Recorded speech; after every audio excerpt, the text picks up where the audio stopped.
just want to speak with you briefly on spiritual warfare, personally and territorially, and what it really means, and how we should be aware of it. It's imperative that to know that we as Christians understand what we are surrounded with, why things happen to us, and why they continually happen to us. So I want to take this moment to break it down, that you can have a solid knowledge and understanding as to what you experience the things you do. Spiritual warfare is a clear attack by demonic forces and Satan himself on the natural body and attempts to destroy your spirit and soul. Well, by the preservation of God's grace, He just doesn't let that happen. As long as we are human beings, we should expect to go through some trials and tribulation in our lives. We are also experiencing fleshly pain and sicknesses and psychological, emotional disasters that we may be faced with in our lives personally. There are reasons for that. But you just can't throw back your hands and say, well, Lord, I had enough of this thing and I'm giving up. Let me basically explain what I'm talking about. Have you ever been through a sickness where you've been to the doctor and the doctor says, well, we can't see anything wrong with you. We can't find out the reason why you are complaining for specific sicknesses or ailments or illness. We didn't discover anything. When that happened to you, it is simply called demonic attacks. It is not of the natural. The manifested feelings that you are experiencing is a demonic attack on your fleshly nature, your fleshly body, and your body responds to these things. And because of your lack of knowledge, you never understand what you are experiencing. And you say, well, God, I am going through all these things.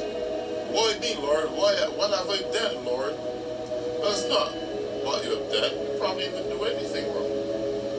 The reality is that from the moment you give your life to God, the devil come after you. You have demons after you.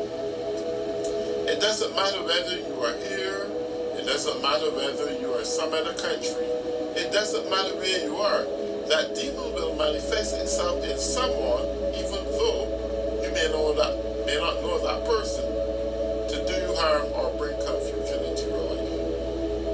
That is what demons does. It can go into anyone. So for that reason, we wrestle not against flesh and blood, but principalities and rulers of darkness in high places and demonic entities, in layman terms, that rise against us as time proceeds. I want to make this absolutely clear. As though you're in a natural body, you will experience natural things. But those things that the devil brings to you that mankind can't explain, or doctors can't explain, who are professionals, by the way, in their field. There's a reason for that. The devil is crafty in everything he does. And because we have a natural life to live, we can't figure it out. We are too busy trying to make a living for ourselves. We are too busy trying to do our own thing to get by our daily living. So we don't understand what's going on around us. You're doing the right thing. You're serving God. And His purpose is to steal, to kill, and destroy. The whole purpose of the devil. But good news for you today that Jesus Christ gives life on Calvary cross, that whoever believes in Him shall neither perish but have everlasting life. Well, the beauty about that, believing in Christ, in essence, is having faith in Christ. And you can do all things through Christ who strengthens you. The reality again is that God gives us the power and the keys to bind, to loose, to deliver, to heal, to raise the dead, to speak life into death, speak light into darkness. You should stand as a warrior. You should stand as a royal priesthood, a chosen generation, a peculiar kind of a people. In reality, The devil is beneath you. Satan is beneath you. But because of lack of knowledge or lack of wisdom, people surely perish. This is the moment and time to rise to the occasion and understand that you have the power. But this power has to be tapped into. And that's by stimulating the requirements of God into your life. Whether it's by through praying and fasting, or having a private domain, establishing a closet of privacy